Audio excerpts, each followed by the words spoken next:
দ্বারা তৈরি। আর এই আমাদের এই চামড়ার দেহটা এই আলমের মূল এই পৃথিবীর উপাদান দ্বারা তৈরি। আতশ, খাট, বাত, এই চারটি উপাদান, এই চারটি উপাদান দ্বারা আমাদের এই দেহ তৈরি করা হয়েছে। আর আলমে মালাকুত, মালাকুত বা ফেরেশতা জগৎ, ফেরেশতাদের থাকার জগৎ, বুঝতে হবে না? এই ফেরেশতাদের থাকার জগৎ কি আমাদের এই পৃথিবীর মতো উপাদান দ্বারা তৈরি জগৎ না, আর আলাদা জগৎ, আলাদা উপাদান দ্বারা ওই পৃথিবী তৈরি। ওই উপাদানের দ্বারা আর একটা দেহ তোমার এর ভিতরে আছে, এটা তোমরা জানো না। বড় বিশ্বাস বলে ওই দেহকে চালানোর জন্য আর একটা আত্মা আছে, থাকে ওই দেহকে চালানোর জন্য। এবং তার ভিতরে আলমে জাবারুত, আল্লাহ গুণাবলী, আল্লাহ গুণাবলীর একটা জগৎ আছে।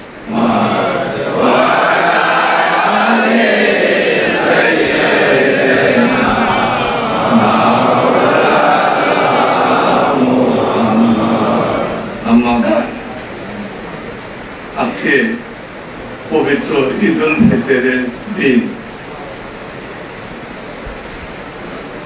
আমাদের ইসলাম ধর্মের ভিতরে দিন, বিশেষ দিন এবং বিশেষ রাত্রি এ সম্বন্ধে বলা হয়েছে।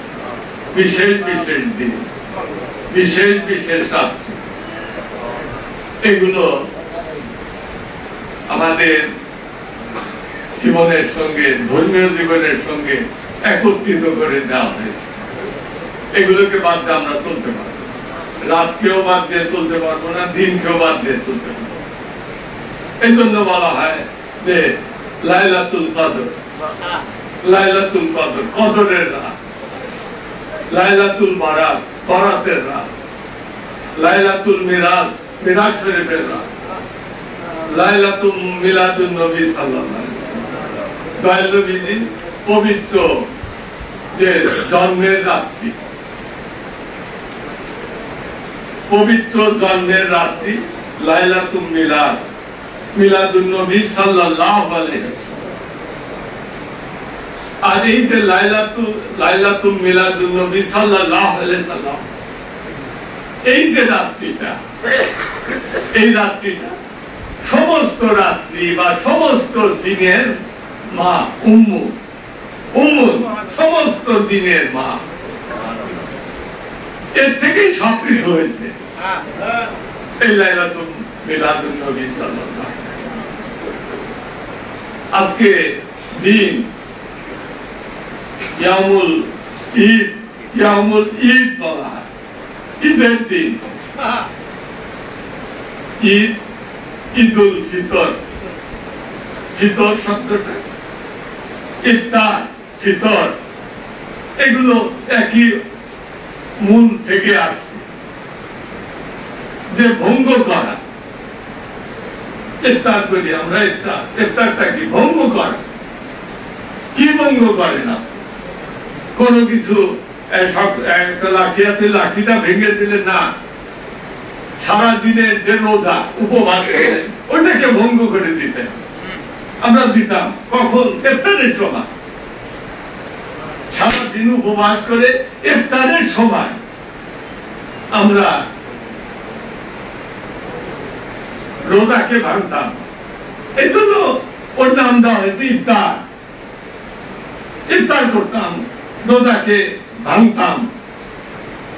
ওই সময় একটা আনন্দ থাকতো আমাদের মধ্যে, আনন্দ থাকতো না? আমার দয়াল নবীজি এটা বলে গেছেন, প্রথমেই বলে গেছেন যে আনন্দ থাকবে। তোমরা যে ইফতার করবে তার কিন্তু আনন্দ থাকবে। ইফতার সামনে নিয়ে বসে আছো, এখন তোমার অনুভূতিটা কি? আমার নবীজি বলেন যে এই অনুভূতিটা পরিপূর্ণ আনন্দের অনুভূতি। এবং এই যে আনন্দটা তুমি লাভ করতেছো, ওটাকে কিন্তু আংশিক আনন্দ বলা যাবে না। এটা কি ধরনের আনন্দ? আবার আল্লাহ পাক কোরআনের ভিতরে বলেছেন এটা কিন্তু তোমার দেহের তৃপ্তি লাভ করছো, দেহের তৃপ্তি, পেটের তৃপ্তি। সারাদিন না খেয়েছিলে, খেয়েছো, একটা তৃপ্তি আছে, ভালো লাগছে। এই যে ভালো লাগাটা, এটা তোমার কোথায় ভালোটা লাগছে? তোমার পেটের ভিতরে, তোমার মনে। এই পেটের ভালোবাসাটাই, ভালো লাগাটাই তোমার মনের ভিতরে গেছে, ভালো লাগছে। কি জন্য আমি সারাদিন না খাই থেকে পিপাসায় গলা শুকায় গেছিল, পানি পান করলাম, এত ঠান্ডা শরবত খাইছি, আমার তৃপ্তি আসছে মনে, পেটে যে আমি তৃপ্তি লাভ করছি, একটা ভালো লাগছে। এটা কিন্তু আংশিক। তোমার পেটের তৃপ্তি, ক্ষুধা লাগছিল, এটা মিটছে, এটা একটা গেল আংশিক তৃপ্তি। আল্লাহ পাক কোরআনের ভিতরে বলেন কোন মুমিনের কিন্তু এই আংশিক তৃপ্তি নিয়ে তার চূড়ান্ত সফলতা নাই। সে আংশিক তৃপ্তি নিয়ে মনে করবে আমার সব হয়ে গেছে, না, তার পরিপূর্ণ তৃপ্তি লাগবে, পরিপূর্ণ ভালো লাগা লাগবে, এবং চিরস্থায়ী ভালো লাগা লাগবে। এবং সেই চিরস্থায়ী ভালো লাগাটা কি? তোমার কাল্পের ভিতরে যদি তৃপ্তি তোমার আসে, কাল্পের তৃপ্তি। এই জন্য কোরআন আল্লাহ পাক বলছেন আল্লাহ বিযিকরিল্লাহি তাতমাইন্নুল কুলুব, কাল্পের বহুবচন কুলুব। শুধু তুমি একা তৃপ্তি লাভ করলে না, ইসলাম কখনো বলে নাই যে তুমি একা সবকিছু লাভ করে ফেলবে, একাই সব তুমি খাবে, একাই তুমি সব আনন্দ উপভোগ করবে, সব তুমি একা একা একা না। সকলকে নিয়ে যখন তুমি করবে তখনই সেটা হবে উৎসব। যখন সকলকে নিয়ে যখন তুমি একটা আনন্দ অনুষ্ঠান করলে, তখন যে আনন্দ অনুষ্ঠানটা করলে, সকলকে নিয়ে মিলেমিশে করলে, সেটাই হবে প্রকৃত উৎসব। যেমন আমরা বলি ঈদের উৎসব। এই যে ঈদের উৎসব, ঈদ শব্দের অর্থটা কি? আরবি শব্দ ঈদ, এর অর্থ হচ্ছে যা ঘুরে ঘুরে আসে। শুধু আপনার জীবনে একবারই ঈদ উল ফিতর আসলো, আর জীবনে আসবে না, না, এটা ঈদ না। ঈদ যদি হয় তাহলে এটা ঘুরে ঘুরে আসবে জাতির জীবনে। আমাদের জীবনে শুধু একদিনই ঈদ আসে না, যতবার রমজানের চাঁদ দেখা যাবে পূর্ব গগনে, রমজান আসবে, রোজা করবে সারা বছর, শাওয়ালের চাঁদ যখন দেখবে, প্রত্যেক বছরই শাওয়ালের চাঁদ উঠবে কিয়ামত হওয়ার আগ মুহূর্ত পর্যন্ত, প্রত্যেক বছরই শাওয়ালের চাঁদ উঠবে। যখন উঠবে তখনই তুমি ঈদের চাঁদ দেখলে, এবং তারপরের দিনে আজকে যেরকম আমরা ঈদের দিনটা উদযাপন করতেছি, আমরা কি একসাথে নামাজ পড়তে পারবো না? আমরা একসাথে পড়তে পারবো না, আমাদের জামাত করে পড়তে হবে। তুমি জামাত করবে একসাথে, একা ইমাম সাহেব দাঁড়াইছে, তাহলে তোমার জামাত হলো না, জামাত হলো না। তোমাকে জামাত করার জন্য জামাতের যে শর্ত, তোমার পিছনে মুসল্লি রাখতে হবে, তাহলে জামাত হবে না। শর্ত আদায় করতে হবে, কয়জন মুসল্লি থাকতে হবে, অ্যাটলিস্ট কমপক্ষে কয়জন, সেটা থাকতে হবে। এখন সমাজের সকলকে নিয়ে তুমি বসছো, পয়সা ঈদের বললাম, এই বললো তোমার জামাতটা হয়েছে, তুমি আনন্দ করলে, প্রকাশ করলে। কিসের আনন্দ? আমরা আজকে ঈদের আনন্দটা করতেছি কিসের? আমার নবীজি হাদিস শরীফের ভিতরে বলছেন যে তোমরা প্রত্যেক রোজা যখন কি করতে, তখন তোমরা আনন্দ করতে।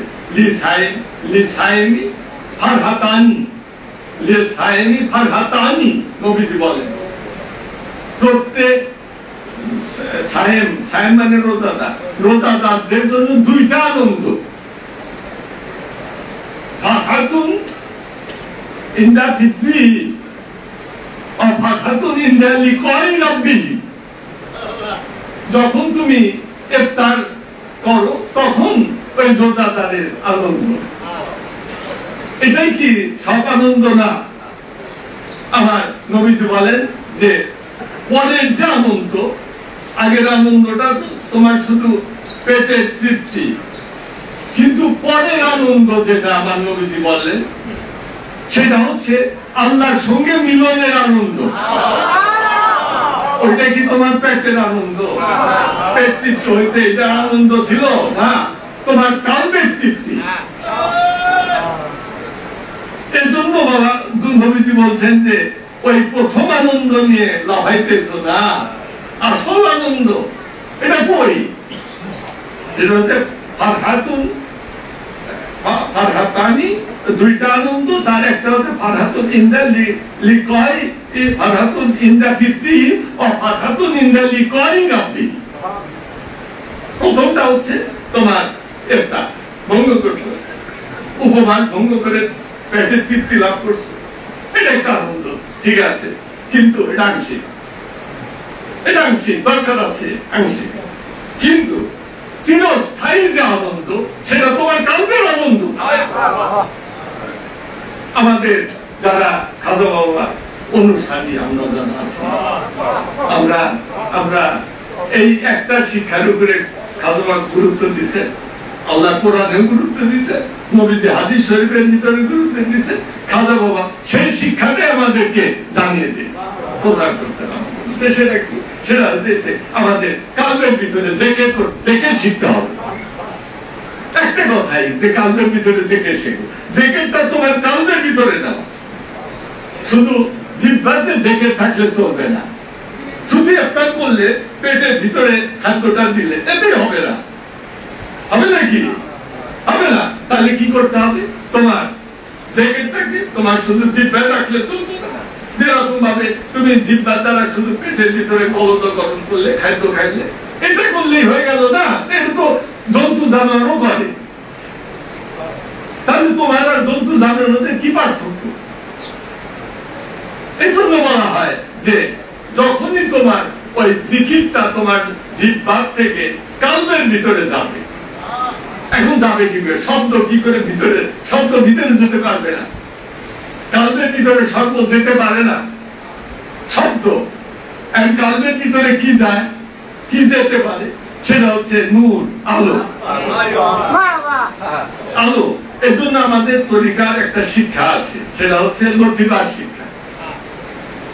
লতিফা কাল, রু, সের, কফি, আকবা, নাফস, 6 লতিফা, আহপাতর, খাক, বা 10।